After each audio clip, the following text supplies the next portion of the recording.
நாட்டு கத்திரிக்காய் தான் நம்ம வந்து அறுவடை போயிட்டுருக்கு. மார்க்கெட்டை பொறுத்த வரைக்கும் பார்த்திங்கன்னா, ஹைப்ரிட் கத்திரிக்காய்க்கும் நாட்டு கத்திரிக்காய்க்கும் பெரிய விலை டிஃப்ரெண்ட் இருக்கான்னு கேட்டிங்கன்னா கண்டிப்பாக கிடையாது.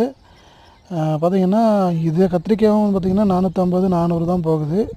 ஹைப்ரிட் கத்திரிக்காயும் 400லேருந்து 450 தான் போகுது. 2 விலையுமே வந்து ஒன்று தான்.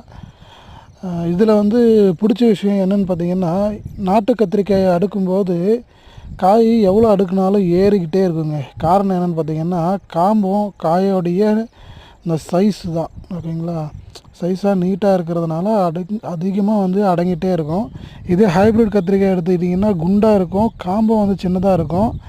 அது வந்து பார்த்திங்கன்னா நம்ம அடுக்கிறதுக்கு வெறுப்பாயிடும். எப்படா இந்த கூடையை கட்டி கொண்டு போய் போடுவோம், வியாபாரம் பண்ணி முடிச்சிடுவோம் அப்படின்ற மாதிரி கான்செப்ட்லேயே போயிட்டே இருக்கும். ஸோ அதுக்கப்புறம் பார்த்திங்கன்னா நம்மக்கிட்ட உஜாலா கத்திரிக்காய், சிவப்பு கத்திரிக்காய் இருக்குது. அதுவும் பார்த்திங்கன்னா 300லேருந்து 350 ரூபா வரையும் போகுதுங்க. இதுதான் வந்து காய்கறி மார்க்கெட்டோடைய இன்றைக்கான நிலவரம். நன்றி.